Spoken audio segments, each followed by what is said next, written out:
এই বাসালারা থামিয়ে গেছে কয় জায়গা? যদি ভাগ ভাগ করে কলো সবাই একবারে, ধর্মের বাতি কয় জায়গা? জোর হলো না? আমার অভ্যাস না এটা, আপনাকে গম ভাঙানোর জন্য কইছি। এই 5 জায়গার পোকা মারতে গেলে কষ্ট আছে। একজন বক্তার হাগায় হাত দিলে আমাদের বক্তাদের হাজার হাজার ভক্ত আছে না নাই? একজন বক্তার সাথে বেয়াদবি করলে দেখেন মাঝে মাঝে স্টেজে বক্তাদের সাথে কেউ কেউ একটু গ্যাঞ্জাম করে, আর সাথে সাথে মাঠেতে জুতো হাদিয়া শুরু হয়ে যায়, ঠিক না? জুতো হাদিয়া শুরু হয়ে যায়। বক্তার গায়ে হাত দিলে খবর আছে, শুধু বক্তা মাইরে কুল বাবা না, বক্তার গায়ে হাত দিলে খবর আছে শ্রোতারা বক্তার ভক্ত, তোমার পিঠের চামড়া থাকবে না। বিজ্ঞানীরা কয় তাহলে বক্তা মারা যাবে না। ওই জগতের ধর্মের বাতি নিবেইতে হলে বক্তা মারা যাবে না। বক্তা মারতে গেলে মায়ের খাইয়ে আসতে হবে। তাহলে কোন জায়গায় হাত দেবা? কয় 2 নম্বর বাতি জ্বালায় তবলিগ জামাতের আমির সাহেব, জুবায়ের সাহেব, ইলিয়াস সাহেব, ওই হুজুর দুইডেরে মারিয়ে দাও। কয় তবলিগ আলাকে গায়ে হাত দিয়ে দেখ, তবলিগ আলাদের কালো কালি মাখানো হাড়ির বাড়ি তো খাইস নাই, ব্যাডিং এর বাড়িতে খালের মধ্যে চুবই যাবি, তবলিগের আমির সাহেবের গায়ে হাত দিতে পারবি না। ও জায়গা গায়ে হাত দিলে মাইর খাওয়া লাগবে। কথা কন ঠিক কি ঠিক না? তাহলে কারে মারবো? কয় 3 নম্বরে ধর্মের বাতি জ্বালায় মসজিদের ইমাম সাহেব। জুমার দিন যে ঝাঁকানাকা বক্তৃতা দেয়, 500 মুসল্লি পাগল হইয়া যায়, গায়ের কাপড় পর্যন্ত খুলে দিতে রাজি হইয়া যায়। তাহলে ইমাম সাহেবের গায়ে হাত দিয়ে টিকা যাবে না, মুসল্লিরা ইমামের পক্ষে। 3 নম্বর 4 নম্বর কোন পীরের গায়ে হাত দিলে, সরমুনার পীরের গায়ে হাত দেশে কারা? সারা বাংলাদেশের মুরিদরা আন্দোলন শুরু করে দিয়েছে। কথা বলেন ঠিক কি ঠিক না? রাজপথ গরম করে দিয়েছে। পীরের গায়ে হাত দিলে মুরিদের পিঠে নেমাই শেষ হয়ে যাবি। কাজেই পীর মারা যাবে না, ইমাম মারা গেল না, আমির সাহেব মারা গেল না, বক্তা মারা গেল না, আর এই পীর সাহেবরে মারা গেল না। তাহলে ধর্মের বাতি নিবব কিভাবে? 5 নম্বরে মোহতামিম সাহেবরে ধরো, মাদ্রাসার মোহতামিম। কয় মাদ্রাসার ছাত্ররা মোহতামিমের এমন ভক্ত থাকে যে মোহতামিমকে তার বাপের চাইতে বেশি ভালোবাসে। কথা কন ঠিক কি ঠিক না? আব্বার গায়ে লাঠি মারলে সেটা ধৈর্যের সাথে মেনে আসতে পারে, কিন্তু উস্তাদের গায়ে কেউ ছোঁয়া লেগে কথা বললে ওইটা সহ্য করতে পারে না। মোহতামিম রো মারা যাবে না। তাহলে ধর্মের বাতি নিবব কিভাবে? কয় একটা মাত্র পদ্ধতি আছে, মগজ কো বাগ মে জানে না দো তা পরওয়ানা না সুজাদ, মৌমাছিরে ফুল বাগানে যাইতে দিও না। তাহলে ধর্মের বাতিগুলো এমনি এমনি নিভে যাবে, সব প্রকার জান বাঁচবে। সেইটা কি হলো? কয় মাদ্রাসায় ছাত্র যাওয়া বন্ধ করে দাও, মাদ্রাসায় দান বন্ধ করো, মাদ্রাসায় ছাত্র বন্ধ করে দাও। আলেম উলামা হইতে পারবে না, কারণ খবর নিয়ে দেখছে সরমুনের পিসাব পয়দা হয় কোন জায়গায়? হাটাজারি পটিয়া লালবাগ মাদ্রাসায়। আরে আলিমপুরের মাদ্রাসা মোহতামিম পয়দা হয় কোন জায়গায়? হাটাজারি পটিয়ার মাদ্রাসায়। আর এই শ্যামপুরের মাদ্রাসার মোহতামিম পয়দা হয় কোন জায়গায়? হাটাজারি পটিয়া বাবুনগর মাদ্রাসায়। তবলিগ জামাতের আমির পয়দা হয় কোন জায়গায়? দেওবন্দ হাটাজারি মাদ্রাসায়। মসজিদের ইমাম খতিব পয়দা হয় কোন জায়গায়? দেওবন্দ হাটাজারি মাদ্রাসায়। কারণ এরা সবই মৌলানা। কয় মৌলানা পয়দা হয় কোন জায়গায়? কোন স্কুল কলেজ বিশ্ববিদ্যালয় মৌলানা হয় না, মৌলানা হয় মাদ্রাসায়। সব জায়গায় আগুন লাগায় পারবা না, অন্য জায়গার আগুন নিভাইতে পারবা না। করে এক জায়গায় তুমি যদি নিভেই দাও সব জায়গা বন্ধ হয়ে যাবে। মাদ্রাসাগুলো বন্ধ করো, শুধুমাত্র মাদ্রাসাগুলো বন্ধ করে দাও, সারা দুনিয়ার ধর্ম বন্ধ হয়ে যাইবে। এই পদ্ধতিতে ইংরেজ এই দেশে আইসা কোনো পাবলিকের গায়ে হাত দেয় নাই, শিল্পপতি মারে নাই, কোটিপতি মারে নাই, রাষ্ট্রপতি মারে নাই, মাস্টার মুসলমান মারে নাই, প্রফেসর মুসলমান মারে নাই, ডাক্তার মুসলমান মারে নাই, ইঞ্জিনিয়ার মুসলমান মারে নাই, কৃষক মুসলমান মারে নাই, ব্যবসায়ী মুসলমান মারে নাই, কোন নারী আর পুরুষে মারে নাই। আইসা তারা এদেশ থেকে আলেম উলামাকে শেষ করা শুরু করে দিয়েছে। আলেমদেরকে মারছে, শুধুমাত্র আলেমদের মারছে, হাজার হাজার লক্ষ লক্ষ আলেমকে তারা ফাঁসি দিয়ে দিয়েছে। আর বিশ্ব রোডের গায়ে যত রাস্তা যত গাছ ছিল প্রত্যেকটা গাছে এক একজন করে আলেম ঝুলাইয়া জীবিত তার গায়ের থেকে চামড়া ছিলে ফেলাই দিয়া তারে শহীদ করে দিয়েছে। ঢাকা বিশ্ববিদ্যালয়ের ক্যাম্পাসের ভিতরে যত গাছ ছিল প্রত্যেকটা গাছের সাথে এক একজন আলেম বহুকাল পর্যন্ত ঝুলন্ত ছিল। ওই অবস্থায় তাদেরকে ফাঁস দিয়ে বেড়ে দিয়েছে, হাজার হাজার মসজিদ বন্ধ করে দিয়েছে, ৮০,০০০ দাওরা হাদিস মাদ্রাসা এই উপমহাদেশে থেকে ৮০,০০০ মাদ্রাসা বন্ধ করে দিয়েছিল ইংরেজরা। ইউরিদুনা লিইউতফিউ নূরাল্লাহি বিআফওয়াহিহিম আল্লাহু মুতিম্মু নূরিহি ওয়ালাউ কারিহাল কাফিরুন। তারা ধর্মের বাতি নিভাবে, এই ধর্মের বাতি জ্বালাবে আল্লাহ পাক রব্বুল আলামিন। ২০০ বছর যাইতে না যাইতে তাদেরকে আল্লাহ তাআলা এই দেশ থেকে জুতো পিটা করে তাড়াই দিয়া যে পরিমাণ মাদ্রাসা তারা ধ্বংস করেছিল তার চাইতে শতগুণ বেশি মাদ্রাসা হয়েছে কি হয় না? কয়টা বন্ধ করছিস তার চেয়ে বহুগুণ বেশি হয়ে গেছে, ঠিক না? এখন আল্লাহর রহমতে আমাদের এক সময় বাংলাদেশে হাতে গোনা ৫-১০ জন বক্তা বয়ান করে বেড়াইতো, মাহফিল করতে হাতে গোনা ১০-১৫ জন বক্তা। আল্লাহর রহমতে এখন এত বক্তা তৈরি হয়ে গেছে, আপনাদের এই সিরাজগঞ্জ বগুড়ার মাহফিল চালাইতে গোপালগঞ্জে বক্তা লাগে না, গোপালগঞ্জ চালাইতে এ বঙ্গের বক্তা লাগে না, ঢাকায় ওয়াজ করতে এ বঙ্গের বক্তা লাগে না, বা এই বঙ্গে ওয়াজ করাইতে ঢাকার বক্তা লাগে না।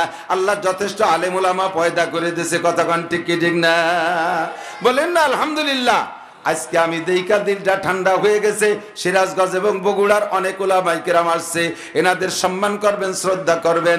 আমার সংক্ষিপ্ত বক্তব্য, আমি মাহফিলের ভিতরে অল্প দুই একটা কথা বলি জরুরি মাসালা সংক্রান্ত। হাদিসে আসছে মাজলিসু ফিকিন খায়রুম মিন ইবাদাতি সিত্তিনা সানা। আমার দিক একটা মাসালা শুনলে শিখলে। এই যুবকরা, ইসরায়েলের দলে কারা? একটু হাত দেখাবেন। ইসরায়েল মানে ইহুদি, ইহুদিদের দলে কারা? একটু মোহাম্মতের সাথে হাত দেখান তো। ফিলিস্তিন, গাজা, বাইতুল মুকাদ্দাসের পক্ষে, মুসলমানের পক্ষে কারা? একটু হাত দেখাবেন। এভাবে এই তাকবীরের সময় বক্সিনির সাথে হাত উঠাইতে হয়, এই আঙ্গুল খোলা রাখলে দুর্বলতা প্রমাণ হয়, বক্সিনির মধ্যে শক্তি। নারে তাকবীর, আল কোরআনের আলো, আল হাদিসের আলো, বিশ্বের মুসলিম এক হও না। এক তো আছি আমরা, এক হয়ে শুয়ে থাকলে কাজ হবে নাকি? এক হও, জিহাদ করো। বিশ্বের মুসলিম এক হও, লড়াই করো। ইহুদিদের দালালরা, নাসারাদের দালালরা, খ্রিস্টানদের আস্তানা, নারে তাকবীর। জাযাকুমুল্লাহ। ঘুম ভাঙছে? একটু বলেন। মাজলিসু ফিকিন, জি একটা মাসালা শুনলে শিখলে, এদিক নোটাক বাটুস্কুত, এটা একটা ক্লাস। আমার আজকে উস্তাদ মানতে হবে, রাজি আছেন? একটা মাসালা শুনলে শিখলে আমলের নিয়তে, আপনার আমল খেয়াল করতেছে না, এখনো বাদাম খায় ভিতরে বসে, বাদাম সানাসুর বাদ, আম্মা বাদ। একটা মাসালা শুনলে শিখলে আমল করার নিয়তে আপনার আমল নামায় ৬০ বছর নফল নামাজ আর ৬০ বছর নফল রোজার সব লেখা হবে। খুশি আছেন না বেজার? একটা মাসালা ৬০ বছর নফল নামাজ আর ৬০ বছর নফল রোজায় কত নেকি, একটা মাসালায় এত নেকি। আমি বলবো হাদিসের ভিতরে যে ৬০-এর কথা আসছে, খেয়াল করেন, এই ৬০ মানে নির্দিষ্ট ৬০ না, কিছু কিছু সংখ্যা আছে, আমরা বাংলায় বলি যেই সংখ্যাটা বলে নির্দিষ্ট ওই সংখ্যাই উদ্দেশ্য না, সংখ্যার দ্বারা অধিক সংখ্যা বোঝানো উদ্দেশ্য। যেমন আমাদের বাংলায় বলে, আপনাদের গোপাল এদিকের সিরাজগঞ্জ বগুড়ার ভাষা আছে কিনা আমি জানি না, আমাদের গোপালগঞ্জের অধিক আছে। যদি কোনো বাড়ি ৫ জন মেহমান আসার কথা থাকে, সেখানে মেহমান যদি আসে ১০ জন, ৫ জনের জায়গা ১০ জন, কর্তৃপক্ষ ৫ জনের জায়গা সাথে ২ জনের রান্না বেশি করে, যে ২-১ জন বেশি হতে পারে, কিন্তু ৫ জনের জায়গা যদি পুরো ডবল হয়, এটা কি উচিত হবে? কতক্ষণ আপনাদের এদিক আছে কিনা আমি জানি না। আমাদের গোপালগঞ্জে যদি বিবাহে বরযাত্রী দাওয়াত দেয় ৫০, তাহলে মিনিমাম ৭৫ যায়। আপনাদের এদিক ঠিক আছে? ৫০ই যায়, ১০০ দাওয়াত ৮৫, তাহলে দিয়ে আন্তর্জাতিক সুন্নাত, এটা নবীর সুন্নাত না, শয়তানের সুন্নাত। মাসালা শুনে নেন, দাওয়াত হইছে ৮৫, যদিও বাড়ি ৫১ জন যায়, ৫১ জন যায়, 50-এর পরে 50 নম্বর যেই লোকটা, ওই লোকটার খানা সম্পর্কে নবী বলেন, মান দাখালা আলা তাআমিন বিগাইরি দাওয়াতিন দাখালা সারিকান ওয়া খারাজা মুগীরা। যদি কোনো ব্যক্তি কোনো বাড়ি বিনা দাওয়াতে খাইতে গেল, ওই লোকটা ঢুকলো চোর হইয়া আর বের হচ্ছে ডাকাতি কইরা।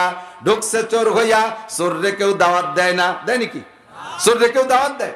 একবারই চোর একটা ধরা পড়ছে, দৈরে তো পিটাইছে, কায়দা মতো পিটাইয়া তারে তওবা করাইছে। আর জীবনে চুরি করবি নাকি? কয় না, কোনো জায়গা চুরি করবো না, যদি চুরি করিও তাহলে কমপক্ষে আপনাকে বাড়ি আসবো না। পিটাইয়া তওবা করাইয়া ছাইড়ে দিয়েছে। 1 সপ্তাহ পর ওই বাড়ি যাই আবার চুরি করছে, অনভিজ্ঞ চোর আবারও ধরা পড়ে গেছে। এখন দৈরিয়া পিটাইছে, কায়দা মতো পিটেন যে শয়তান আগের বারে সেবার বেশি পিটে, তুই তো সেদিন তওবা করে গেলি যার কোনোদিন আসবো না, আজ আবার 1 সপ্তাহ জাতি না যেতে আবার আসলি কে?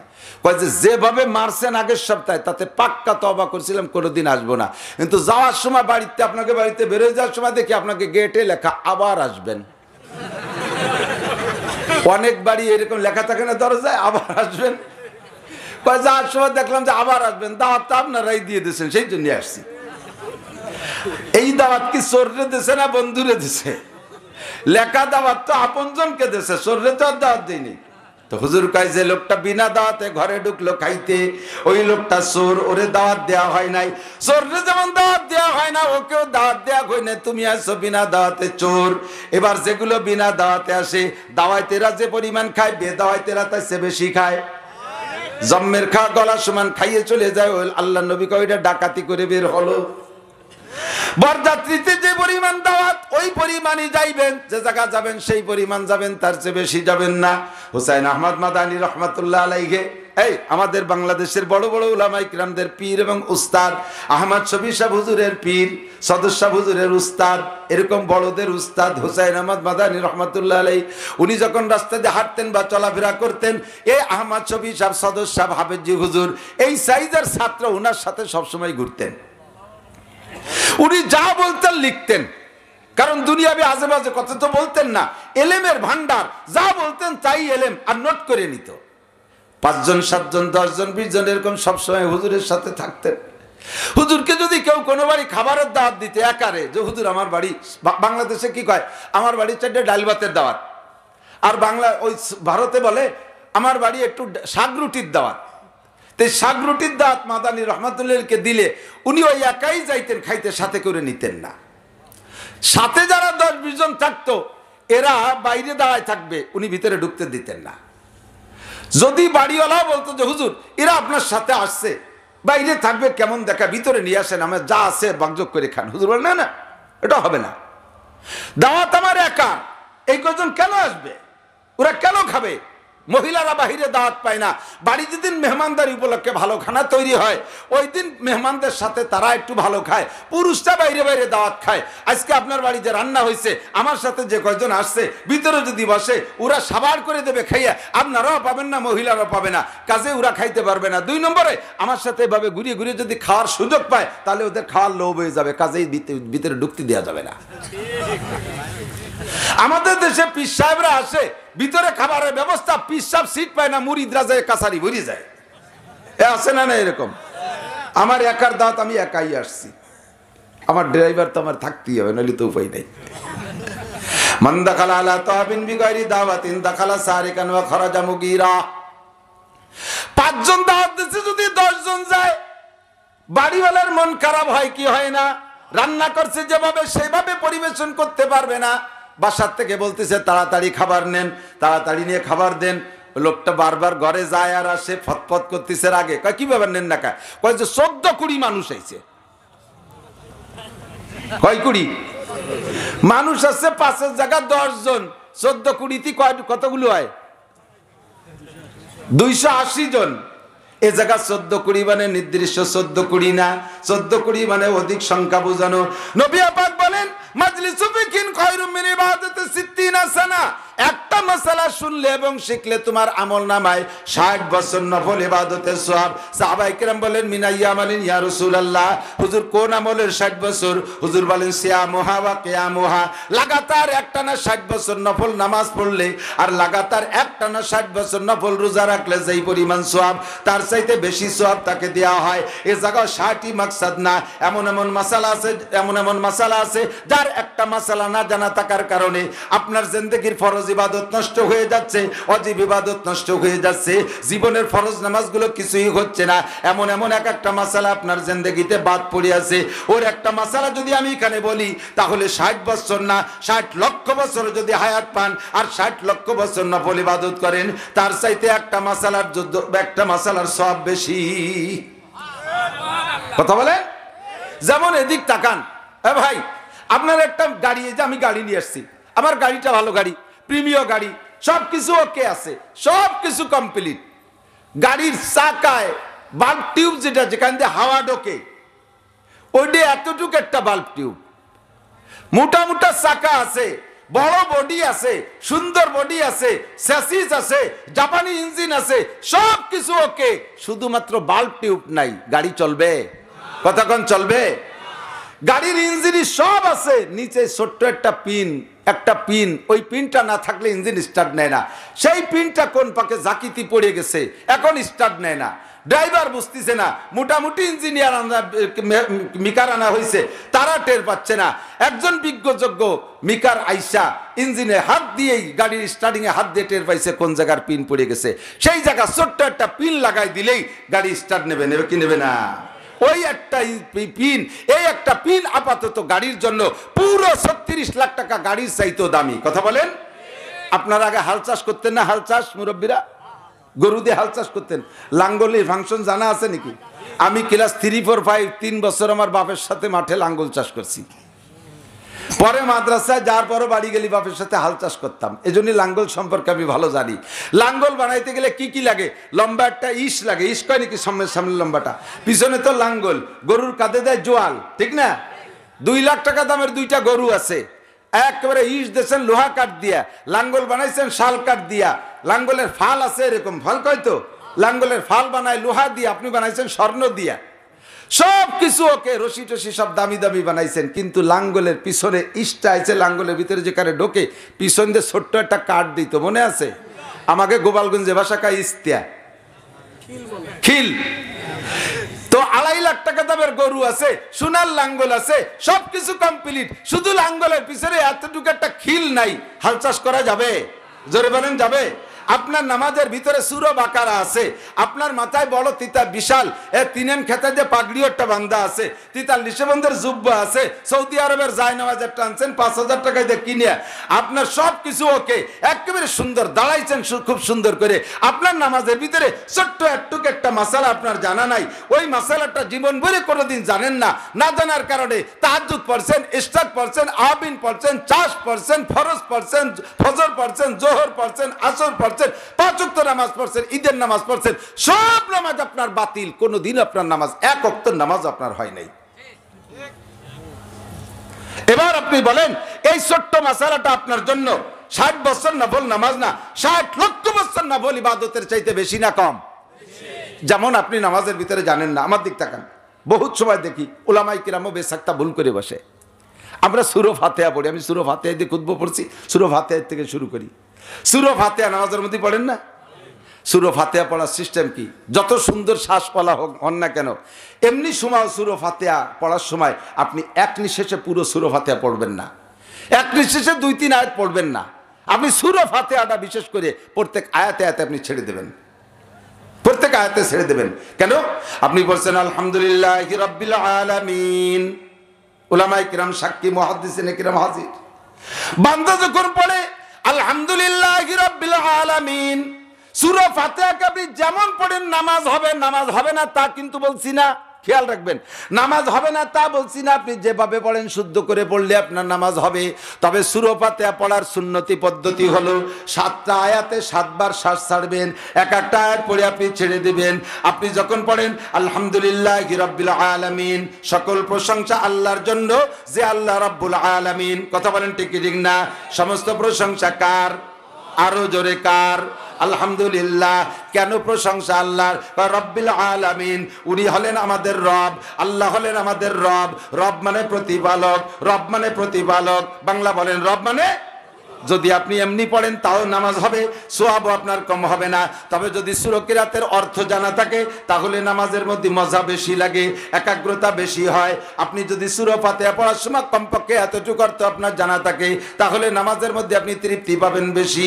আমি যে রব্বুল আলামিনের সামনে যে আল্লাহর নামাজে দাঁড়াইছি, প্রশংসা সেই আল্লাহর, যেহেতু তিনি রব্বুল আলামিন, সকল সারা জগতের প্রতিপালক। আমারও পালে, রাজারেও পালে, গরুরেও পালে, বাঘরেও পালে, সমস্ত প্রাণী যে যেমন ব্যক্তি ক্লাসিফিকেশন করে ব্যক্তি পার্থক্যে যার যা দরকার সবকিছু লালন পালন করতে পারে একমাত্র কে? যে যেমন ব্যক্তি, সবার জন্য আল্লাহ তাআলা আলাদা সবকিছু রাখছে। দেখেন ধনী আছে, গরিব আছে, ছোট আছে, বড় আছে, সবার জন্য আলাদা ব্যবস্থা। আপনাদের দেশে মুরগিতে ডিম পাড়ে না, মুরগিতে বাচ্চা ফুটে না, বাড়ি গৃহপালিত মুরগিতে। এই মুরগির বাচ্চা ডিমিতে বেরোইয়া 3 মাস পর্যন্ত খুদ খায় না দুধ খায়? কথা কয় না? 3 মাস পর্যন্ত ফিডার খায়। মুরগির বাচ্চা ডিমিতে বেরোইয়া সারা জীবন ভরে তার মাও যা খায় সেও তাই খায়, ঠিক কিনা? যদি এই পদ্ধতি সবার ক্ষেত্রে প্রয়োগ করতে হইতো তাহলে মানুষের বাচ্চা জন্মের পরে মানুষের মাও যা খায় বাচ্চারও যদি তাই খাইতে হতো তাহলে কত সমস্যা হতো, ঠিক কিনা? যত স্তন্যপায়ী প্রাণী আছে তাদের জন্য আল্লাহ তাআলা দুধের ব্যবস্থা। মায়ের স্তনে এতদিন দুধ ছিল না, জন্মের সাথে সাথে বাচ্চা ডেলিভারি হওয়ার সঙ্গে সঙ্গে স্তন ভরে দুধ পাঠিয়েছেন। দুধের মধ্যে কত কারামতি, আল্লাহু আকবার। যে পরিমাণ গরম দুধের দরকার মায়ের স্তনে দুধ সেই পরিমাণ গরম, যতটুকু ঠান্ডা হওয়া দরকার ততটুকু ঠান্ডা দিয়েছেন। যে পরিমাণ মিষ্টি হওয়া দরকার ওই পরিমাণ মিষ্টি দিয়েছে, যে পরিমাণ ঘন হওয়া দরকার ওই পরিমাণ ঘন বানাইছে, যে পরিমাণ পানি হওয়া দরকার ওই পরিমাণ পানি দিয়েছে, সব কিছুতে পরিপূর্ণ করে দিয়েছে।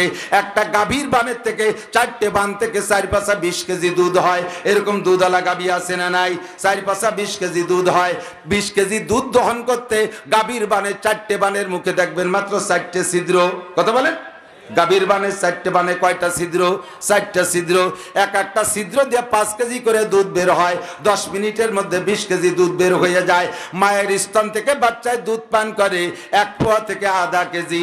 এই দুইটা স্তন থেকে 1 পোয়া বা আধা কেজি দুধ পান করানোর জন্য আল্লাহ পাক মায়ের স্তনের 2টা স্তনে 2টা ছিদ্র করে নাই, 2টা স্তনের ভিতরে 16 32টা ছিদ্র দিয়েছে। কেন দিল? 32টা ছিদ্রের মুখে 32 প্রকার মেশিন সেট করে রাখছে।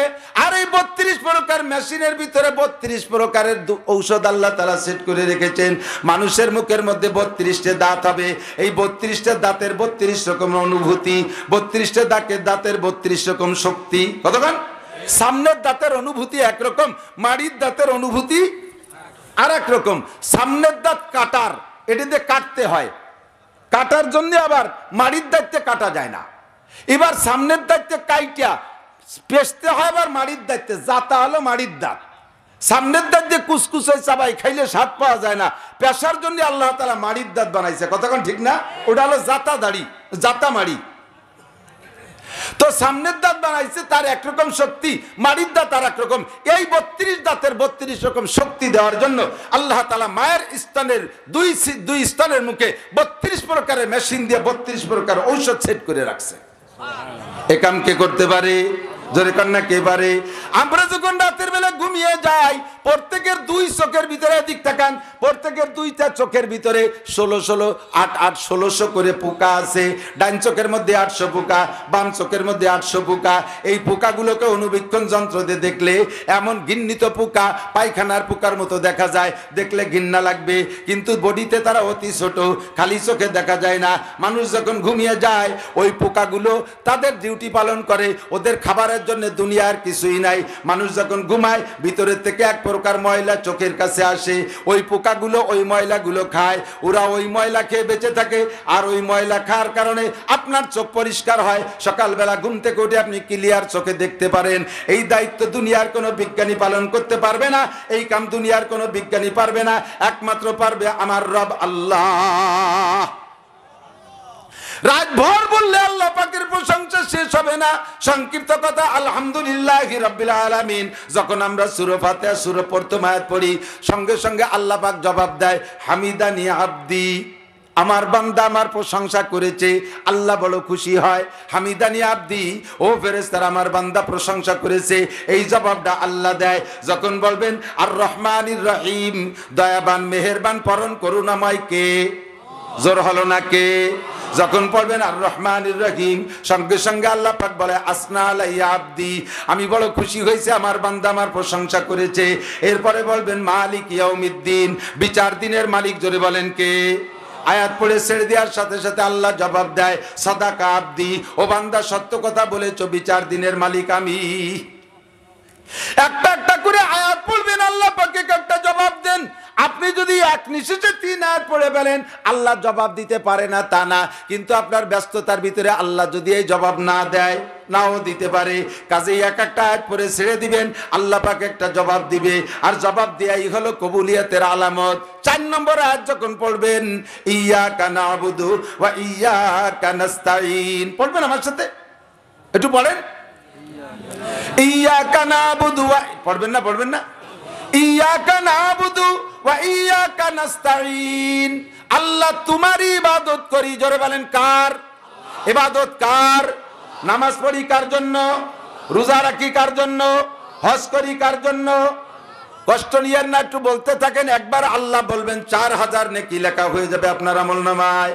নামাজ পড়ি কার জন্য? রোজা করি কার জন্য? তিলাওয়াত করি কার জন্য? মাদ্রাসায় দান করছেন কার জন্য? হজ করি কার জন্য? আল্লাহর জন্য সব ইবাদত করি। কথা বলেন ঠিক কি ঠিক না?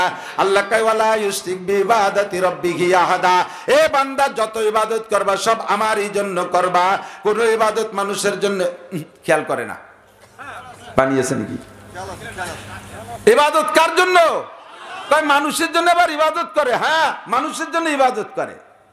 মাদ্রাসায় দান কইরা, মাদ্রাসায় দান করার পরে যদি নামটা আমরা মাইকি জোরে না কই, দুঃখের জ্বালায় হুজুরকে রেড সিগন্যাল দিয়ে যায়, আবার যাইয়ে দেখেন টাকা দিবানি।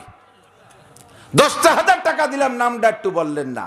এই 10,000 টাকা দেশে আল্লাহর জন্য না মানুষের কাছে প্রশংসা পাওয়ার জন্য? মসজিদ বানাইয়া নেম প্লেট লিখতে হবে, আমি 1 কোটি টাকা দিয়ে মসজিদ বানাই দেবো, আমার নামে নেম প্লেট লিখতে হবে, আব্বার নামে লিখতে হবে। কেন? কয় যুগের পর যুগ মানুষে দেখবে যে অমুক বংশে অমুক মসজিদ করে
কতক্ষণ?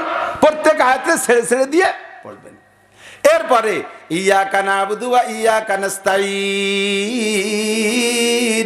বলার পরে আল্লাহ ওই কথা জবাব দিলেন।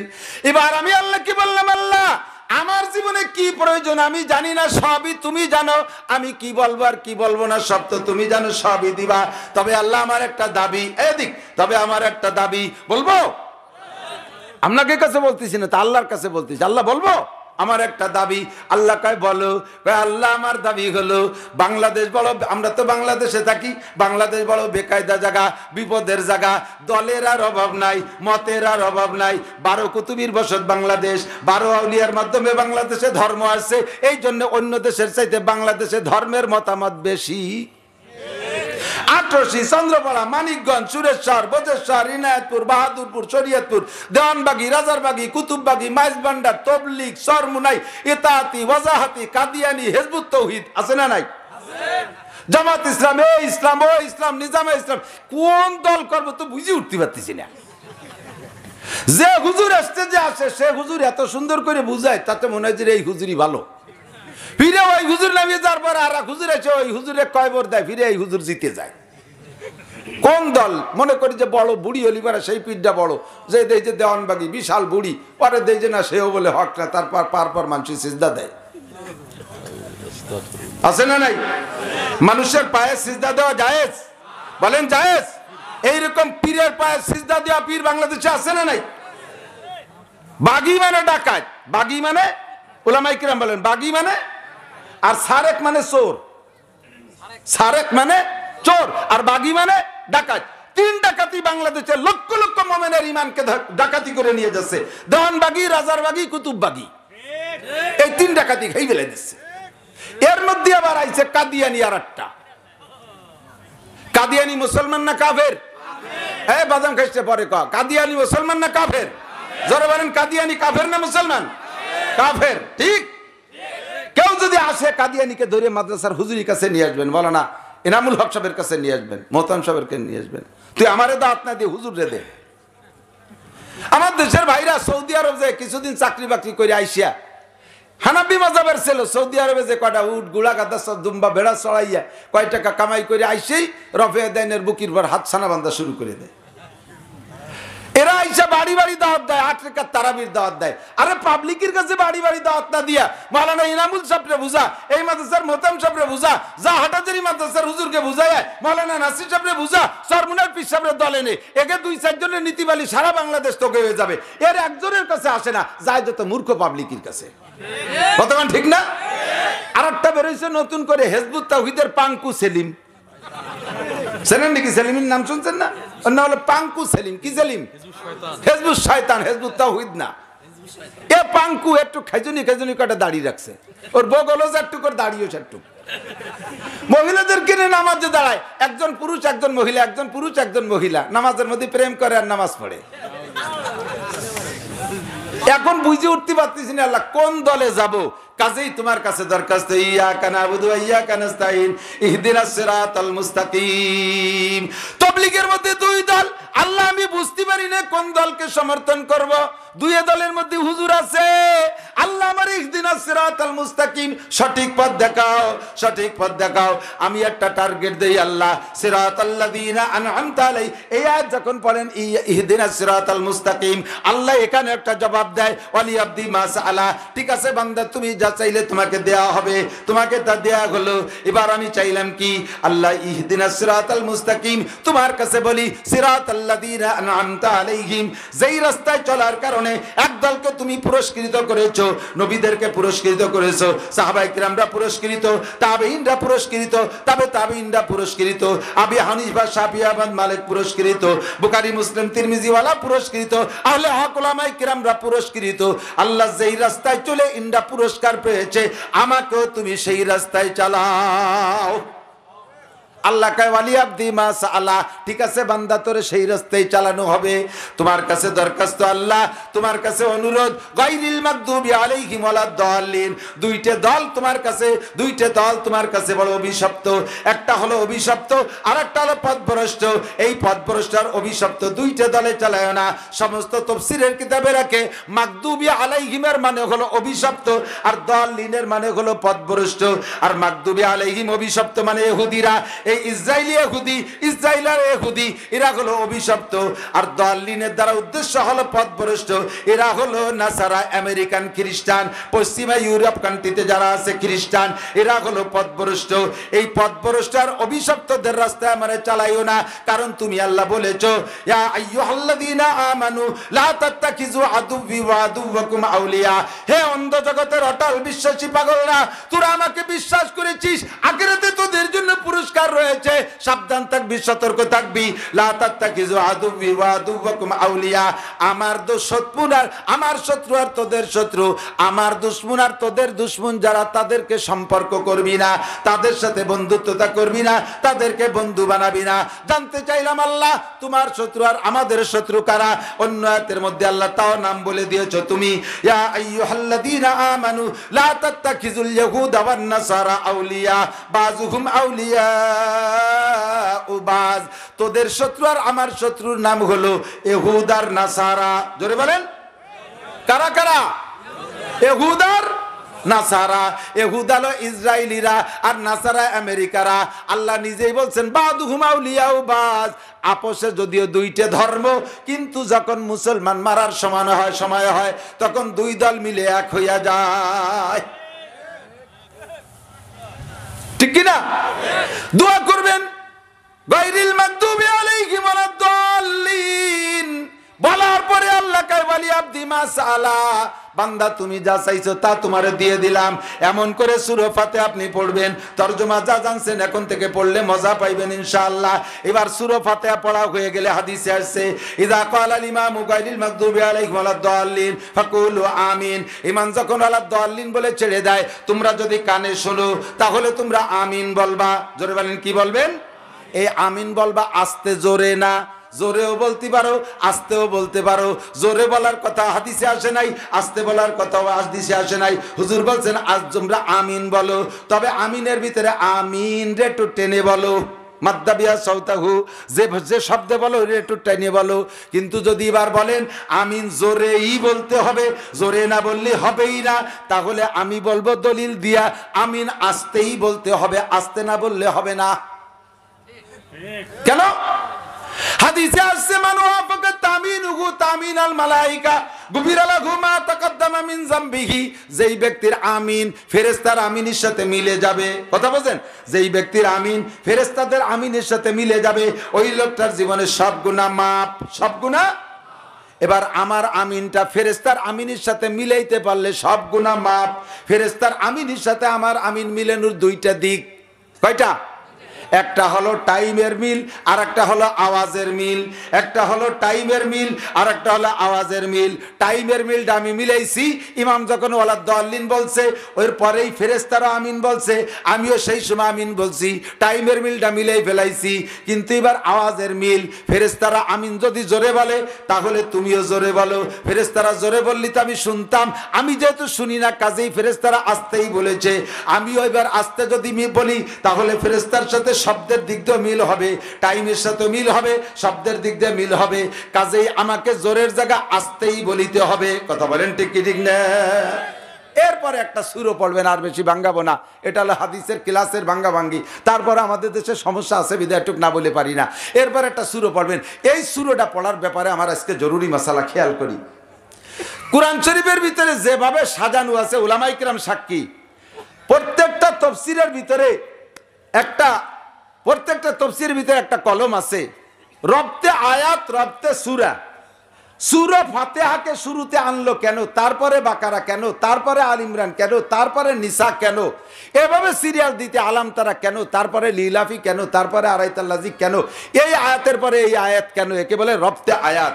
এইটা দেখে শুনে সাহাবাই কিরাম, খুব গভীর বড় আলেম সাহাবাই কিরাম বসে সুন্দর করে কোরআন শরীফে সাজাইছে অর্থের দিকে মিল করে। এবং কোরআন শরীফের সূরার ভিতরে খেয়াল করতেছেন আপনারা, এখানে খুব জরুরি একটা মাসালা আছে, খেয়াল করা যায়। সূরা কোরআন শরীফের ভিতরে রুকু রুকু আছে না, রুকু রুকু, এই রুকু খাদ দেওয়ার দরকার কি? উলামায়ে কিরাম বোঝে, যারা তাফসীর জানে, তরজমা জানে, একটা রুকুর থেকে আর একটা রুকুর ভিতরে একটা বিষয়ের আলোচনা থাকে, বিষয় শেষ রুকু শেষ।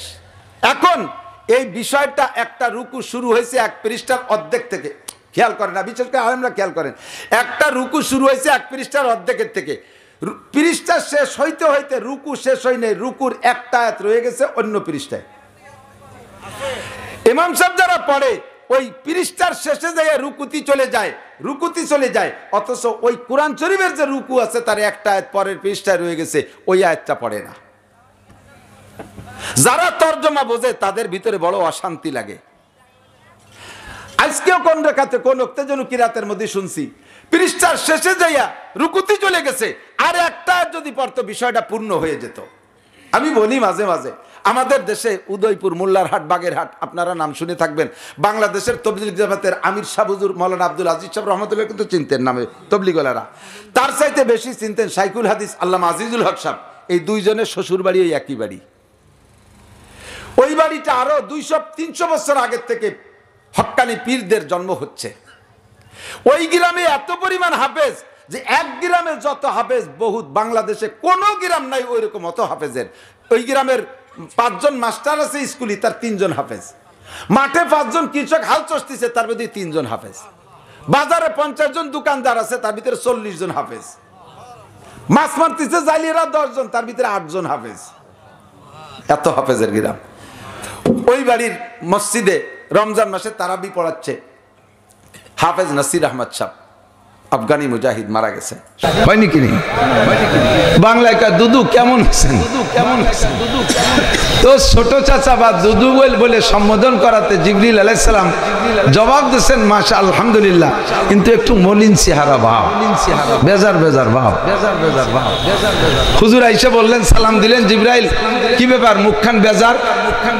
না সমস্যা নাই, তো ফাতেমা আমারে ছোট চাচা কইছে, আমি এলো কত আগের। আপনি তো সেদিন দুনিয়া আসছেন, মানব জাতি দুনিয়া আসছে আদম আলাইহিস সালাম থেকে নিয়ে। আদম আলাইহিস সালামের আগে লক্ষ লক্ষ বছরের জগতে জিনদের জগৎ ছিল, সে সময় আমি আসা যা করেছি, তাদেরও লক্ষ লক্ষ বছর আগে আমার জন্ম, আমার সৃষ্টি। আর আমারে ফাতেমা কাছে ছোট চাচা, তার মানে আপনি বড় আর আমি আপনার চেয়ে বয়সে ছোট, এই কথাটা আমার একটু কম ভালো লাগছে। তো হুজুর আলাইহিস সালাম বললেন, জিবরাইল আপনার বয়স কত হবে? তো বললেন যে আমার তো জন্ম নিবন্ধন কার্ড নাই, কাজেই আমি বলতে পারবো না কত আমার বয়স। একটা অনুমান বলে, একটা অনুমান, আনুমানিক বয়স। এদিক তাকান, আনুমানিক একটা হিসাব আছে। একজনের বাপের জিয়াবত, জিয়াবত খাওয়া খাই আছে না নাকি? এদিক মানুষ মারা গেলে গরু জবাই দিয়ে বড় করে খাওয়াইতো, কি কয় খানা। তো আমাদের দিকে জিয়াবত মানে মেহমানদারি, এই বড় খাওয়াইছে, 1 সপ্তাহ পর্যন্ত গরু জবাই দেশে আর খাওয়াইছে, গরু জবাই দেশে আর খাওয়াইছে।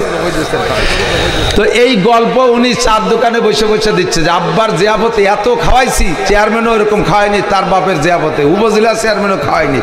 কত লোক খাইছে?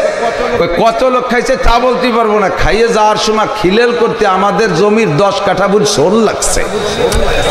শোন বোঝেন তো, উলু বল, 10 কাঠা বুঝ শোন লাগছে খালি খিলাল করতে, তাহলে বুঝে দাও কত মানুষ খাইছে। তো একে বলা হয় একটা আমাদের এদিকে ঠুকো হিসাব। তো জিবরাইল কামার একটা ঠুয়া হিসেব আছে, সেটা হলো এই পূর্ব আকাশে 80,000 বছর পরে একটা তারকা ওঠে। কত হাজার? 80,000 বছর পরে একটা তারকা ওঠে। ওই তারকাটা 80,000 বছর পর পর ওঠে। তো ওই তারকাটাকে আমি 80,000 বার উঠতে দেখছি। তাহলে আমার বয়স কত হবে এবার আপনি হিসেব করেন। তো হুজুর বললেন, তুমি শেষবার যে ওই তারকাটারে উঠতে দেখবা যে তারিখে, সেই তারিখ কি সামনে না চলে গেছে? তো বলো যে সেই তারিখটা কয়েক বছর আগে চলে গেছে, আমি তো সেই তারকাটারে দেখতেছি না বলে ভয় পাচ্ছি, কি কিয়ামত হবে নাকি আল্লাহ জানে। সেই তারকাটা উঠার তারিখ চলে গেল, কিন্তু তারকা ওঠে না। তো কয়েক বছর আগেই তার সেই তারকাটা উঠার ডেট চলে গেছে, শেষ 80 বছরের মেয়াদ শেষ। তো হুজুর বললেন পিছিয়ে আসেন, পিছিয়ে ডেকে নিয়ে আমার জামা উঠান। গায়ের জামা তুলছে, গেঞ্জিটা তোলেন। গেঞ্জিটা তুলে দেখে পিঠের মাঝখানে কবুতরের ডিমের মতো এরকম একটা সাইজ, সেম কোয়ালিটি ওই তারকাটা। জিবরিল আলাইহিস সালাম হুজুরকে জড়াই ধরে ওইটার উপর চুমু খেয়ে বলে ওয়াল্লাহি হাযা হুয়া, আল্লাহর কসম এই যেই সেই তারকাটা। হুজুর বললেন ওয়াল্লাহি আনা হুয়া, ঠিকই বলেছেন, ওই তারকাটাই এই তারকাটা, আর সেই তারকাটাই আমি। 80,000 বার আপনি দেখেছেন, আপনি যেদিন থেকে দেখা শুরু করেছেন তারপরে 80,000 বার দেখেছেন, আর 80,000 বছর পরে একবার আমি উঠতাম আকাশে, আল্লাহ আমাকে উঠাইতেন। আপনি দেখারও আগে আরো 80,000 বার আমি ওখানে উঠেছি। এবার আপনি বড় চাচানা দুইবার নিজে হিসেব করেন। নবী আলাইহিস সালাম বলেন আনা নবিয়্যুন ওয়া আদামু বাইনাল মা'i ওয়াত তিন, আমি তখনও নবী যখন আদম আলাইহিস সালাম মাটি আর পানির মধ্যে ছিলেন, অর্থাৎ আদমের সৃষ্টিও হয় নাই, আল্লাহ আদমকে বানানোর ইচ্ছাও করে নাই, সে সময় আমি নবী। বলেন না সুবহানাল্লাহ। আমার নবী সেই নবী, আমার নবী লাউলা গুমা খালাকাল আফলাকা খালিকুহা লাউলা গুমা খরাজাল ইনসানু মিন আদামি। আমার নবীকে না বানাইলে মানব জাতিকে আল্লাহ বানাইতেন না, আমার নবীকে না বানাইলে আসমান জমিন আল্লাহ বানাইতেন না, নবীকে না বানাইলে চন্দ্র সূর্য আল্লাহ বানাইতেন না, নবীকে না বানাইলে অনেক বড় বড় সৃষ্টি আল্লাহ বানাইতেন না। আমার নবী সেই নবী, বিশ্ব নবী মুহাম্মদুর রাসূলুল্লাহ সাল্লাল্লাহু আলাইহি ওয়াসাল্লাম সৃষ্টি সকলের আগে নবীদের সিরিয়ালে, বক্তাদের সিরিয়ালে এসেছেন সবার পিছে। নবী আসার পরে আল্লাহ পাক নবী পাককে 40 বছর বয়স হওয়ার পরে নবুয়তি দিয়েছেন। কত বছর? যেই নবী সকলের আগে, আদম নবীর সৃষ্টির আগেও নবী, কিন্তু নবুয়তির দায়িত্ব প্রাপ্ত হয়েছেন দুনিয়ায় আসার 40 বছর পরে। কত? ফাঁকে বুঝে নিতে হবে, খুব বুঝে নিতে হবে, আমার দিক থেকে। আমার নবী শিশুকাল থেকেই পরিপূর্ণ চরিত্রের অধিকারী, ঠিক কি ঠিক না? আমার নবীর চরিত্র সম্পর্কে আল্লাহ বলেন ওয়া ইন্নাকা লাআলা খুলুকিন আযীম, আপনি সর্বোত্তম চরিত্রের অধিকারী। আমার নবীর 40 বছর বয়সের আগ পর্যন্ত প্রত্যেকটা উঠা বসা নড়া চড়া কাজকর্ম সব কিছুকে পুরো আরবের মানুষ প্রশংসা করত। কেউ প্রশংসার থেকে নবী পাকের প্রশংসার থেকে কৃপণতা করতে পারত না। এই নবীর জ্ঞান বুদ্ধিতে অভাব ছিল না, ছেলেবেলা থেকে সমাজ পরিচালনার জ্ঞান ছিল। তারপরে আল্লাহ তাআলা নবুয়তি দিতে 40 বছর বয়স লাগাইলেন কেন? মানুষের জ্ঞান বুদ্ধি বিবেক বিবেচনা পূর্ণ হতে বয়সের একটা সীমা আছে। 40-এ যাওয়ার পরে মানুষ পরিপূর্ণ জ্ঞানী হয়। 40-এর আগে যত বড় পাকা পাকা কথা কোক, ওর ভিতরে 40 বছর পুরার আগে তার জ্ঞান পোক্ত হয় না, তখন সে শুধু মাতলামি করে, যা আচানক বুদ্ধি আসে মাথার ভিতরে ওইটাই সে করে ওঠে, ভবিষ্যৎ ভাবার তার বুদ্ধি হয় না। এই জন্য 40-এর আগে কেউকে কোনো পদ দেওয়া ঠিক না, 40-এর আগে কেউরে মন্ত্রণালয় দেওয়া ঠিক না, 40-এর আগে চেয়ারম্যান বানানো ঠিক না, 40-এর আগের বয়সীকে মেম্বার বানানো ঠিক না, 40-এর বয়সের আগে এমপি বানানো ঠিক না, 40-এর বয়সের আগে তাকে উপদেষ্টা বানানো ঠিক না, কারণ 40 হওয়ার আগে তার বয়স পাকে না। কথা কোন ঠিক ঠিক না? নবী পাকের মতো যোগ্য মানুষকে আল্লাহ নবুয়তি দিতে 40 বছর বয়স লাগাইছে। নবুয়তি দেওয়ার পরে আল্লাহ পাক রব্বুল আলামিন সর্বপ্রথম নবীকে কি প্রস্তাব দিলেন?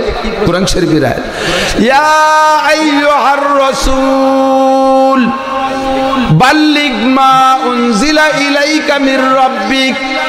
হে আমার রাসূল, নবী পাককে ইয়া মুহাম্মদ বলে ডাক দেন নাই। কোরআন শরীফের ভিতরে যত নবীদের আলোচনা আসছে সব নবীকে আল্লাহ তাআলা সরাসরি নাম ধরে ডেকেছেন। এটা একটা ভালোবাসার প্রমাণ। চেয়ারম্যান সাহেব যদি ওনার ভক্ত এর ভিতরে একজন যুবক থাকে, তাকে যদি এখান থেকে ডাক দেয়, এ জামাল তুই নিচে বসছিস কেন, উঠে আয়। জামাল ওই জায়গা বসা থাকার ভিতর দিয়েও চেয়ারম্যান নাম ধরে ডাকছে, সে খুশিতেই আত্মহারা হয়ে যাবে। এত মানুষের মধ্যে চেয়ারম্যান আমাকে নাম ধরে ডেকেছে, কতক্ষণ ঠিক না? তার নাম ধরে ডাকার মধ্যে একটা ভালোবাসা আছে। কিন্তু তার চাইতে যদি ওই ছেলেটার কোনো উপাধি থাকে, ছাত্রদল যুবদল এমন কোনো উপাধি থাকে, এই যুবদল নেতা জামাল ও জায়গা বসে রয়েছে কে, তাহলে কিন্তু আরো খুশি, এত মানুষের মধ্যে আমার পদটা জানাই দিছে, তাহলে আমি এই পদের লোক, চেয়ারম্যান সাহেব আমাকে স্বীকৃতি দিয়ে দিয়েছে। নবী পাককে আল্লাহ পাক নাম ধরে ডাকলে ডাকতে পারতেন, কোথাও ডাকেন নাই। মোহাব্বতের সাথে তার উপাধি ধরে ডাক দিয়ে কয় ইয়া আইয়ুহার রাসূল, হে আমার রাসূল। দায়িত্ব কি? বাল্লিগ, তুমি তবলিগ করো। বাল্লিগ মানে তবলিগ করো, বিকল্প কোনো তর্জমা নাই। তবলিগের মানে শুধু গটি বাটি আর ব্যাডিং নিয়ে বাড়ি বাড়ি মসজিদে যাওয়া আর ওখানে যে রান্না বান্না করে খাইয়ে বাড়ি দাওয়াত দেওয়া, এটা না। ওটাও তবলিগ, ওকে অবজ্ঞা করা যাবে না, ওরে ক্রিটিসাইজ করা যাবে না। নর্মালি ভাবে রাজনীতি মুক্ত একটা দল সারা পৃথিবীতে কাজ করতেছে, কোনো সুর নাই, তাল নাই, গান নাই, গজল নাই, তাদের নাম নাই, নেম প্লেট নাই, পোস্টার নাই, মাইকিং নাই, লাইটিং নাই, গেটিং নাই, তাদের কোনো উপাধি নাই, নর্মালে বয়ান করে। আর সেই বয়ানের মাধ্যমে আল্লাহ তাআলা সারা দুনিয়া জুড়ে লক্ষ লক্ষ কাফেরকে দৈনন্দিন মুসলমান হওয়ার সুযোগ করে দিচ্ছে। কথা বলেন ঠিক না? কাজেই ওই তবলিগে ঠাট্টা করার জন্য বলছি না। বাল্লিগ তবলিগ করেন মানে ওই একটাই না। আমরা বক্তারা মাঠে ওয়াজ করি, আমাদেরও তবলিগ, আমরাও তবলিগ করি। মুয়াজ্জিন আযান দেয়, সে আল্লাহর বাণী মানুষের কাছে পৌঁছায় দেয়, তবলিগের মানে পৌঁছায় দেওয়া, সেও তবলিগ করে।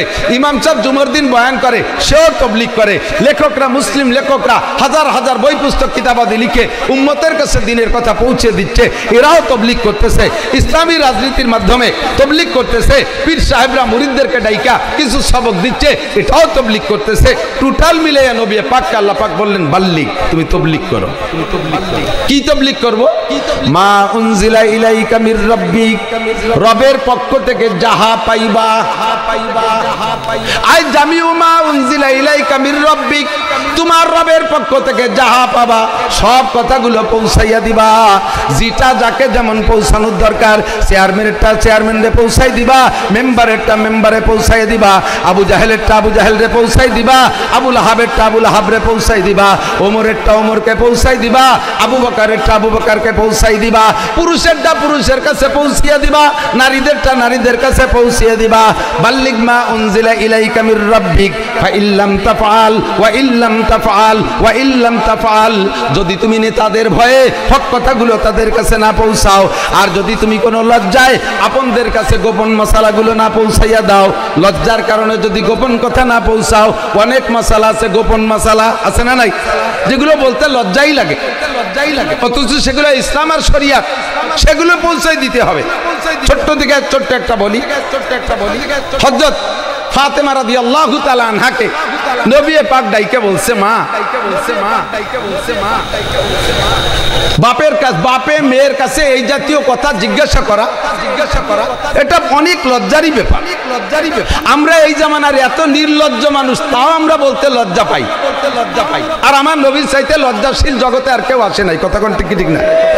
সেই নবী ফাতেমাকে ডেকে বলতেছে মা, তোমার স্বামী আলী বিহনে, আলী ছাড়া তুমি কতদিন স্বাভাবিকভাবে নিজের চরিত্রকে কন্ট্রোল করে ইমানের সাথে থাকতে পারো?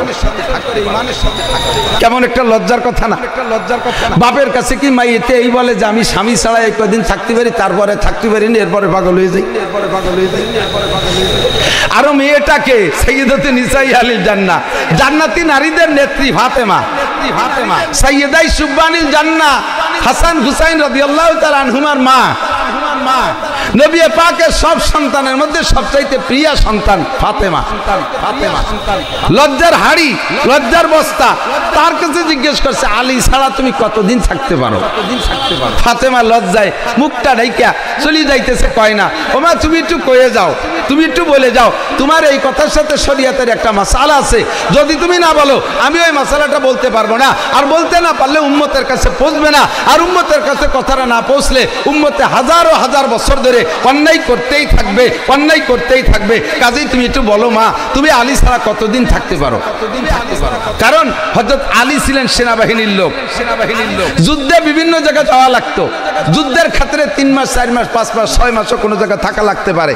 তো স্বামী ছাড়া কতদিন তুমি থাকতে পারো বলো, সেইটাই হিসাব করে আমি সমস্ত সেনাবাহিনীর উপরে ছুটির একটা নীতিমালা, ছুটির একটা সংবিধান তৈরি করব, যে সেনাবাহিনীরা কয় মাস পর পর ছুটি পাবে, কয় মাস পর পর ছুটি পাবে, অফিসিয়ালরা কয় মাস পর ছুটি পাবে স্ত্রীর কাছে যাওয়ার জন্য, এই মশলাটা তোমার কথা থেকে আমি নেব। মেয়েতে লজ্জায় বাপের কাছে না বইলা ঘরে যে মা আয়েশার কাছে বলতেছে, আব্বা কেমন একটা বেকায়দার মধ্যে ফেলাই দিয়েছে, কোন দিদি এই কি বাপের কাছে কওয়া যায় নাকি?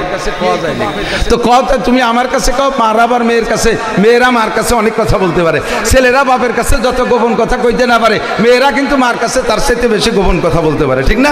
এ বলা বলিও করে। বাচ্চা যেদিন পেটে আইছে সেদিন মেয়েরা মার কাছেই বলতে পারে, স্বামীর কাছেও বলতে লজ্জা পায়, কোথাও বলা যায় না, মার কাছে তা বলতে পারে। তো হযরত আয়েশা রাদিয়াল্লাহু তাআলা আনহাকে ফাতেমা বলতেছে, মা আব্বারে বলে দেন আমি স্বামী ছাড়া 3 মাস স্বাভাবিকভাবে থাকতে পারি। কয় মাস? 3 মাস থাকতে পারি। 3 মাসের চেয়ে বেশি হয়ে গেলে তখন আমার মধ্যে অস্থিরতার সৃষ্টি হয়, তখন স্বামী ছাড়া আমার ভিতরে খুব পাগলামি শুরু হয়ে যায়, স্বামী ছাড়া আমি থাকতে পারি না। সেই দিন থেকে কানুন করে দিলেন, যারাই চাকরি করবে সরকারি চাকরি, 3 মাসের ভিতরে তাদেরকে ছুটি দিয়ে বাড়ি পাঠাইতে হবে। এই জাতীয় গোপন কথা আরো বহুত আছে। নাভির নিচের লোম পরিষ্কার কইলেই সবাইকে, আরে আল্লাহ হুজুর কত দূর আনতেছে, কত দূর আনতেছে, কত দূর আনতেছে। সর্বোচ্চ 40 দিনের ভিতরে এই লোম পরিষ্কার করা সুন্নাত। 40 দিন পার হয়ে গেলে তারপরে এই মুখ যদি পরিষ্কার না করে, ওই লোকটার ওযু গোসল সম্পর্কে সন্দেহ থাকে, তার নামাজ কবুল হবে না বলে বলা হয়েছে। নখ কাটা সুন্নাত, সপ্তাহে একবার কাটতে হবে।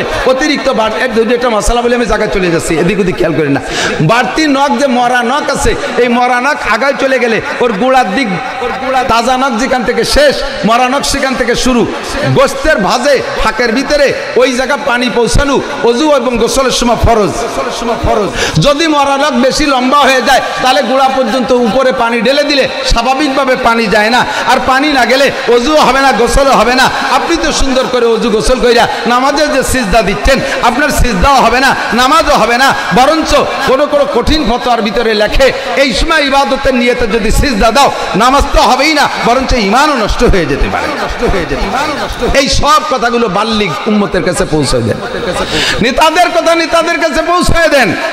যদি আপনি ভয়ে কোনো কথা না পৌঁছান, লজ্জায় কোনো মাসালা না পৌঁছান, তাহলে প্রমাণিত হবে হামা বাল্লাগতা রিসালাতা, নবুয়তের দায়িত্ব সঠিকভাবে পালন করেন নাই। আপনি যত বড় নবী হন, আপনার সম্মান সবচাইতে বেশি। কিয়ামতে কাঠগড়ায় দাঁড়াইয়া আমার সামনে জবাব দেওয়া লাগবে, কেন আপনি সব কথা উম্মতের কাছে পৌঁছান নাই। তবে একটা কথা জেনে নেন, আল হক্কু মুররুন, হক কথা একটু তিক্ত হয়, হক কথা একটু তিক্ত হয়। হক কথা উম্মতের কাছে পৌঁছাইতে গেলে আপনার গায়ে আঘাত আসবে, আপনি গালি শুনবেন, আপনি মাইর খাবেন, আপনি গালি শুনবেন, আপনি মাইর খাবেন। তবে আপনি নিশ্চিত থাকেন, আল্লাহু ইয়াসিমুকা মিনান নাস, মানুষের সকল ক্ষতির থেকে আল্লাহ পাক আপনাকে হেফাজত করবে। জোরে বলেন কে হেফাজত করবে? কে? আল্লাহু ইয়াসিমুকা মিনান নাস, আল্লাহ পাক আপনাকে হেফাজত করবে। আপনি এ ব্যাপারে নিশ্চিত থাকেন। আর একটা বিষয় নিশ্চিত থাকেন, আপনি দাওয়াত দেবেন বিদায় সবাই মুসলমান হবে আর কলেমা পড়বে, ইমানদার হবে, এরকম কিন্তু না। যাদের কপাল পুইড়া গেছে, আপনি সারা জীবন ভরে কলেমার দাওয়াত দেবেন, ওয়াজ করবেন, এই কপাল পুড়ারা কোনোদিনও হিদায়াত পাবে না। ইন্নাল্লাহা লা ইয়াহদিল কওমাল কাফিরিন।